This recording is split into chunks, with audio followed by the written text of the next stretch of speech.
Hello everyone, my name is Pixlriffs and welcome back to Skyblock 116. I hope you guys are having a good day. In today's episode, we get to reap the benefits of the iron farm that we built in the last episode, which is going swimmingly so far, and I need to go swimmingly just to correct a couple of things because there are a few problems with the design of the farm sweeping the golems in this direction using water streams. As you can see, most of the time the golems will fall into that catchment area where the campfire is, and that's not a problem. But as you may have seen at the end of the last episode, and as I noticed when I was doing a light bit of tree farming over here, I needed to get a lot of wood, of course, because we ended up with a little bit of a deficit of wood after all of the building I've been doing.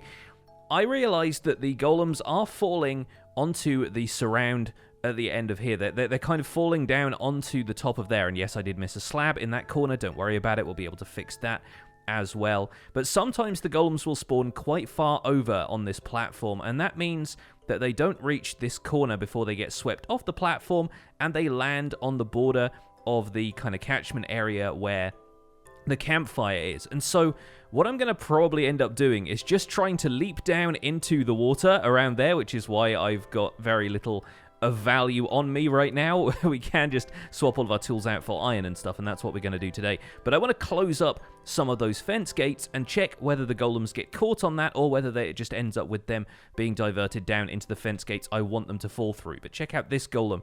Goes immediately diagonally, ends up falling in the trap, but the ones that will spawn on there end up falling a little bit sooner. So hopefully, if I take a nice run up on this, we should be able to land in the water. Perfect. We can close up these 3 fence gates, leave these 2 open. That should be enough room for a golem to come out of the corner here. And then if I land in the water down here, I should be able to make my way out. Yes, we nailed it. Hi there, big fella. Sorry to interrupt your death. There we go. Should just be able to break my way out of the corner here and replace these slabs. Perfect, we did it, and all without losing any levels. And to be honest, if I'd just fallen in there and died on the campfire, all of my stuff would have ended up in this chest anyway. Speaking of what's in this chest, we have a lot of iron, and this is going to be basically the gateway to the rest of this episode. Now, I am going to keep half an eye on this farm for a second or two, just to check that the golems aren't getting stuck on those fence gates, because that's the idea here, is making sure that all of the golems will still make their way out of the farm and are just making their way out in an area we can control. But all of this iron means we have access to all of the other stuff that we can get. There we go, we got that iron golem farm advancement. Very nice. Yeah, what we need from this farm, of course, all of the iron is going to go towards stuff like hoppers, it's going to go towards stuff like pistons, redstone components, and most prominently, I think, in this episode, we're going to be making ourselves a full set of iron tools and a full set of iron armor. Minus, I think, probably the boots. I think the boots are going to be the one thing that we will keep gold so that we can avoid any unwanted contact with piglins. And thankfully, I have a couple of decent sets of gold boots. Not only that, but this gives us access to stuff involving villagers. We can start trading iron with blacksmiths to get some of those better trades. We might even end up getting a full set of diamond tools and armor in this episode if we can recruit an armorer and a couple of the other professions that are going to keep us supplied with diamond gear. And with a couple of iron blocks made and a stem there for an anvil, we have ourselves an anvil at last. That means we can start renaming stuff if we get name tags. It means we can start enchanting tools with books that we can acquire from the librarians or maybe even from a spot at fishing. It's going to mean we have the opportunity to do some very good stuff without even building an enchantment table. Because as people have been concerned about, it's not really possible to get an enchantment table for a little while here in Skyblock. We have done it in a previous series of this map, basically making our way to the end, where the end cities will actually still be there and will have diamonds in the loot chests. But as it is right now, there is no way of acquiring standard diamonds. And I am going to observe the farm down here for a second or two, just to make sure the golems are still making their way off the corner, which they seem to be. Some of them don't even come into contact with those fence gates at all, but there'll be still some that spawn over here, and we need to make sure that they can still leave the farm okay. And yes, I will go down and correct that slab, put another slab over there, or break the blocks or something, just so we don't end up with the possibility of a spawnable space down there. The villagers are fenced off down there in that enclosure, so if something does spawn up there, it shouldn't be too much of a problem, and I think the campfire there is actually providing just enough light that it might light up that block and prevent spawns anyway, but soul fire stuff has a lower light level than regular fire stuff, so I'd be surprised if that was lighting up accurately, but I have a feeling it shouldn't be a problem.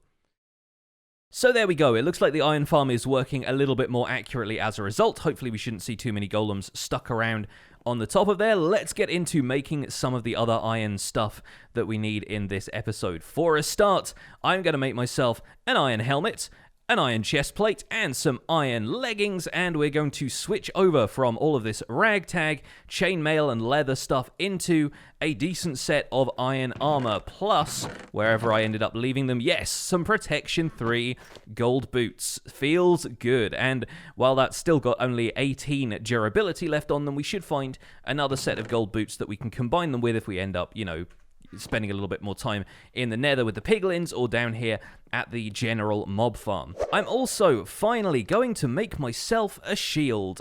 I missed having a shield on my hotbar there. That feels so much better. It feels like I am back in one piece at long last, because yeah, I use shields a lot in this game, mainly to deflect arrows from, you know, pillagers and skeletons and piglins and anything else that shoots projectiles at you. It's pretty useful guarding yourself from blazes using a shield as well, and I use a shield into the end game of Minecraft typically, so it is kind of important to me to have one, and at last we have one.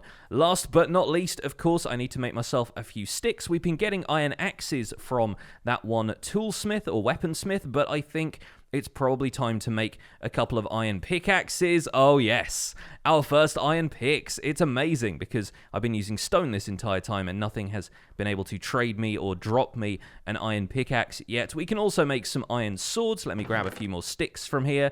Getting sticks from trees is wonderful, by the way. It's actually been really useful to not have to worry about crafting those too much. But there we go. Finally, we have a full set of iron tools. And I think we're also going to make an iron hoe, because having done a little bit more tree farming, I've discovered that you don't even really need efficiency on a hoe in order to farm leaves. The only reason I've been using ones with efficiency before is because I enchanted them with efficiency previously for a bit of a joke. But if you grow trees around here and you want to hoe the leaves, an iron hoe will break the leaves instantly, which is super good for tree farming in Skyblock. All you need to do, there we go, just kind of spam attack at the leaves and you'll break them all instantly, like you do with shears, except this time we're getting all of the saplings, and that helps clear up these leaves very, very quickly. But we are not done with iron, my friends. Oh no, we are not, because we have a couple of crafting stations that we can now make as well. Specifically, a smithing table, which will allow us to get a weaponsmith, or a, no, I always get these mixed around. It's the toolsmith. That smithing table will allow us to recruit a toolsmith from our current population of unemployed villagers, and that will allow us to get a bunch of very important tools and diamond tools further down the line. And the last thing we want to make, for now at least, is going to be a furnace, and I think... Do we need the smooth stone blocks for this? I have a feeling that we do, because we can get a smoker using logs, but I think the blast furnace recipe requires smooth stone. There we go, it does. 5 iron ingots and 3 smooth stone. It's been a while since I've made any of this stuff, so it's actually all having to come back to me at this point. But all we need to do is smelt this a couple of times. We'll smelt a few of these cobblestone blocks down into stone, and then we'll smelt them from there into smooth stone. Yes, I know I always call this smooth stone. It's force of habit at this point. We called it smooth stone for years before smooth stone was actually introduced into the game in a full block form. But there we go. I should take these out of the furnace, pop them back in, and we can smelt that up into smooth stone for the blast furnace crafting recipe. There we go. 1 blast furnace and 1 smithing table. Phenomenal stuff. And of course, hopefully in the future we'll be able to use the smithing table to upgrade some diamond tools into netherite, but I still am not entirely 100% on how we get netherite in this Skyblock pack. It can be done, and I'm fairly certain that netherite or ancient debris has been added as a loot drop from boss mobs. Maybe the Wither will drop some netherite or some ancient debris or something like that, but I have a feeling it's going to be a little bit tricky to get hold of. So I think it's probably best for now if we aim for diamond tools in this episode and go no further. So let's see which of you guys wants to be an armorer and which one wants to be a toolsmith. I think these two over here are looking for jobs currently, so yes, there we go. We have an armorer who's already trading us iron stuff. We didn't even need to make it ourselves, although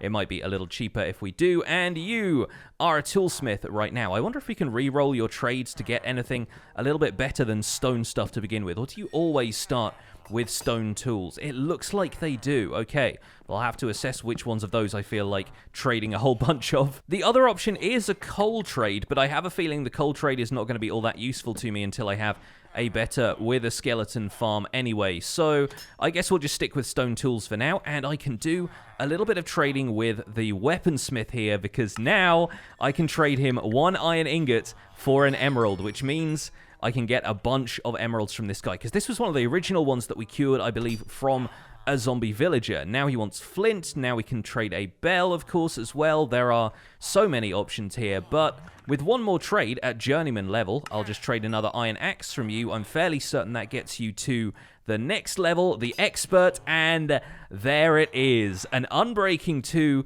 diamond axe for 1 emerald. I think I will. You know what? I think I will multiple times. And hopefully that will result in the final trade in the weaponsmith's trades being a diamond sword, because man, I could absolutely go for a diamond sword right now. They're also trading a diamond per emerald, which is almost a capital offense around here, but no, I think we'll wait for that guy to trade us a diamond sword and then be very, very happy. But look at this. We've gone straight from an iron axe to a diamond axe in record time, I would say. So let's use these 8 emeralds that we got from the weaponsmith to get this guy out of the Stone Age for a second. It's probably going to take a couple more trades from you, and we will have to trade a little bit of iron stuff. But you'll notice these villagers are already spawning with discounts because they've been gossiping with the others about what a lovely chap I am from curing them from zombies. And while those discounts will not last, they will eventually go away and supply and demand mechanics will kick in, meaning that the trades prices will fluctuate a little bit.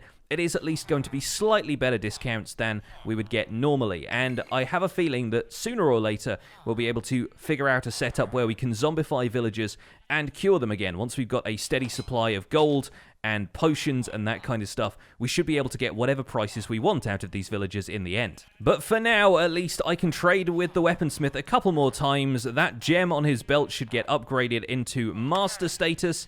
There we go, one more iron trade, and we should see what he has available as his final trade. Smite 1. Okay, well that is not terrible. It's not great either, but I feel like a little bit of extra firepower against the piglins that we're trying to fight could be worthwhile. And you know what? Buying a few of these swords will mean that we can upgrade it into a Smite 2 sword and beyond. Having Smite 5 on a sword in a map where we really need to be careful fighting the undead is going to be very handy to have. Let's spend some of our last emeralds getting this toolsmith out of his novice phase. There we go. I'm chucking some stuff on the ground here because my inventory is so full. What have you got coming up next? Okay, another iron trade, a very expensive one, but one which our farm should be able to supply. There we go, iron golem still falling like we planned. And with you, I think we're going to stick to the cheaper trades. I think buying a few sets of iron boots won't be too much of a problem. What all of this trading of enchanted tools means, of course, is that I can finally use some of the 96 levels I've acquired from mashing away at my mob spawner, and I can start combining some of these. An Unbreaking 3 axe for 6 levels, that's not too bad. A Smite 2 sword for 4 levels is also great, and when we go back down and trade a little bit more with those guys, I'll be able to get this sword up to Smite 4 even. And I'm going to start keeping all of the leftover tools in here as well. We will probably ditch the iron sword in there for now, as well as keeping these diamond tools in reserve. So we're already looking at a couple of diamond tools on our hotbar right after celebrating getting the iron. I might also keep the iron boots in there. We can always smelt those down into nuggets. Seems like a bit of a waste, but then again, we're going to be getting better stuff from these traders before long. And I'm going to wait to sleep just so we can trade a little bit more with those weaponsmiths and toolsmiths in the morning, get a few more emeralds for our iron. While I think of it, we should probably convert some of this iron into hoppers, because there's a chance that we can upgrade the zombie pigman farm today to have automated collection, meaning we will get way more gold out of it than we have been already. And of course, while we're on the subject of trading, it occurs to me that I never introduced you to the Librarian. I've been doing a little bit of trading with this one off camera, and I decided to lock the book trade in at Protection 1. Now, this might seem like a bit of a weird one to choose, considering there are things like Unbreaking and Silk Touch out there, but really, what do we need to Silk Touch? And with Unbreaking, it's great to have, but we're obviously going to be able to trade tools as frequently as we want. Protection enchantments for armor, though, seem like quite a valuable thing to have at this stage, and while it's only protection 1, I can buy multiple books at a low price and end up combining them for protection 4, whereas if we ended up with a protection 4 book trade here, it could still end up being fairly expensive even with these trading discounts. Not to mention the fact that further down the line we have more enchanted books to get from this chap, and so I think it's probably worth saving it for whatever books come along the line, and we can always trade with some more librarians later if we want to. So we got a few more iron ingots traded with our friend the weaponsmith, and I have a feeling, against my better judgment, we are going to be spending a lot of iron trading with these apprentice toolsmiths, because a single stone tool is not going to net us much in the way of experience, whereas instead of that, yeah, it seems like pretty costly trading, but we can spend almost a stack of iron ingots to upgrade this one to giving us enchanted iron tools, and that is looking like a slightly better prospect, not to mention the fact that that is now increasing their experience a great deal. Let's trade a bunch of those and see where we get on. Trading some of the higher tier trades is also going to reduce the iron trade a little bit, meaning we can get them past journeyman and into master or expert. There we go. And now Unbreaking 1 diamond shovels are within our grasp. Yes, please. I will take that. Again, having an efficiency book trade might seem optimal at this point, but realistically, we don't need efficiency all that much when we have only a few blocks to break here and there. Efficiency might be good on an axe to make the tree farming operation slightly faster, but we're never going to be able to use haste or anything in this world until we have a beacon set up, which is going to be a long way down the line. And realistically, what are we going to be using haste on? Because there is nothing to insta-mine around here in the form of stone or anything like that. Enough waffling anyway, it's time to get the armorer's trades boosted a little bit by buying a lot of boots and maybe a helmet or two if I have the emeralds. One final set of boots is going to take them from novice tier to apprentice, which means they're now selling, okay, chainmail, fair enough, not too bad. At least the weaponsmith has unlocked that iron trade again, and let's see if the toolsmith is, yeah, still giving us 3 iron ingots per emerald. That's not terrible. We'll get them closer to that master path as well. The chainmail boots are always 1 emerald, and the leggings are reduced to 1 emerald as well. Let's buy a handful of leggings, and I think my inventory is pretty full at this point. You know what, at this stage, I'm pretty comfortable just keeping a couple of sets of these and smelting down all of the excess stuff. It might seem frivolous, and we might only get iron nuggets out of it, but look at the amount of iron we're churning through at this point. Iron is now suddenly a trivial resource compared to how scarce it has been previously, and so I think we'll probably just put a hopper into that. We'll reposition that torch so we can place a chest on top of it, and that will just contain all of the iron stuff that we want to automatically smelt down into nuggets. So all of the chainmail and iron boots and stuff can go in there. We might end up putting some of the iron tools in there once we have diamond, but for now I think it's good to have a few of those in reserve, just in case we end up falling into the sky at some point and need some backup tools to go with in the meantime. So we've managed to generate a little bit more iron even while we were just trading with these villagers, so I think it's time to get this armorer up to maximum tier and see if we can get some diamond out of him. The toolsmith is now trading a little bit more iron, which is very good. That should get you to master level. When I let the particles appear, there we go. Unbreaking 1 diamond pickaxe. Unbreaking 1 on all of these tools seems kind of a surprise, but then again, I guess it's worth having. Better than nothing, I suppose. Now let's trade a little bit more iron when we can with the weaponsmith, and let's check out the armorer's trades so that we can get a few more of these bought, and hopefully that should take you into trading a little bit more iron armor. Oh, you're trading shields now? Interesting. I didn't remember them trading shields before, so that's useful to have. And after a brief break, just to make sure the villagers got enough sleep and could refresh their trades, we are back to trade a few more emeralds from the weaponsmith and see if we can unlock a little bit more of what this armorer has to offer. The toolsmith is now trading 5 iron per emerald. Inflation, guys, you have to fight it. And now we can probably trade a few of these chainmail chest plates from the armorer, and that should unlock their expert level, giving us hopefully access to a couple of pieces of diamond armor. Yes, there they are. Pretty expensive, but for what it's worth, Feather Falling 2 and Protection 1, not a bad start. Not to mention the fact that our friend here gives us Protection 1 books, meaning that we can buy a couple of those, combine them. There we go, our first magical trade. we'll end up being able to combine those with some of the armor to give us protection on the pieces where we don't have it already. And I think, oh, it's just a little bit too expensive unless we trade a little bit more iron with one of these guys. There we go. Even for an extended price, I think it's worth it. There we go. Let's buy ourselves a set of Protection 1 leggings. Hey, cover me with diamonds indeed. We can now swap those out for the iron set, and we are 1/4 of the way there to having a full set of diamond armor. The iron golems are still rolling in by the bucket load, and yes, as I mentioned earlier, I am going to go over and fix the problem with the back of this. We're just going to pillar up with a couple of spruce slabs, hop over here, and I think I will take out these planks here just for the sake of symmetry, because the other side doesn't seem to have them either. One set of diamond boots, absolutely, yes, please. And we're going to have to do a couple more of those diamond trades just so we can get hold of the last few diamond trades from the armorer, because I think buying stuff like shields and stuff like that is still going to only increase the XP by a little bit. We need to make these max tier trades if we want to unlock the next level. But man, we are halfway there and we have a full set of diamond tools in the hotbar. It feels good. I say a full set of diamond tools, but you'll notice we are actually missing something kind of important. And it's even more important now we're in the Nether update. Yes, of course, we are missing the diamond hoe. And I think we'll probably, in time, recruit another toolsmith to give us a diamond hoe. But for now, I think we can make do with the iron one. As we saw earlier in this episode, the iron hoe is powerful enough to take care of leaves instantly, and all we need to do is chuck an unbreaking enchantment on one of them, and it shouldn't be any big deal.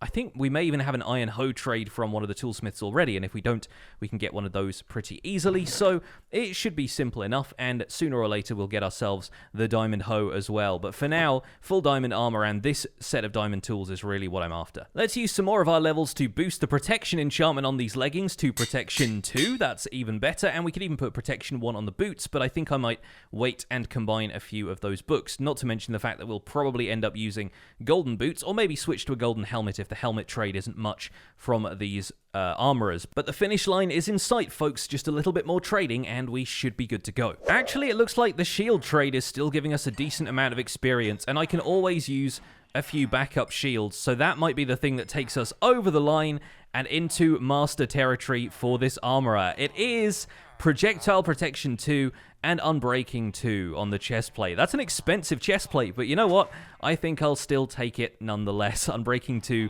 is not bad, and we can add protection using books. I think projectile protection is actually making me want to disenchant this and maybe re-enchant it later, or maybe just forego the helmet entirely in favor of a slightly better gold helmet, which we'll be able to repair with some gold armor from the mob spawner, of course, so that shouldn't be too bad. But at last, we have the option to buy a helmet and a chest plate, the last two pieces of diamond gear we need. Here we go, we've got an Unbreaking 3 gold helmet, which I can repair a little bit using this spare helmet. I wonder if the other one has slightly higher durability. We can probably just combine these two for free and then add that to the gold helmet. There we go. For 2 levels, we get an Unbreaking 3 gold helmet, which is probably going to last as long as any piece of gold armor might last. And that's going to give us something that we can wear on our heads to go into the nether and keep feather falling boots, which is going to be pretty useful to have. We'll tuck the iron helmet in there for now and the protection 3 boots in there. We'll probably drop a bunch of this iron off, and for a second here,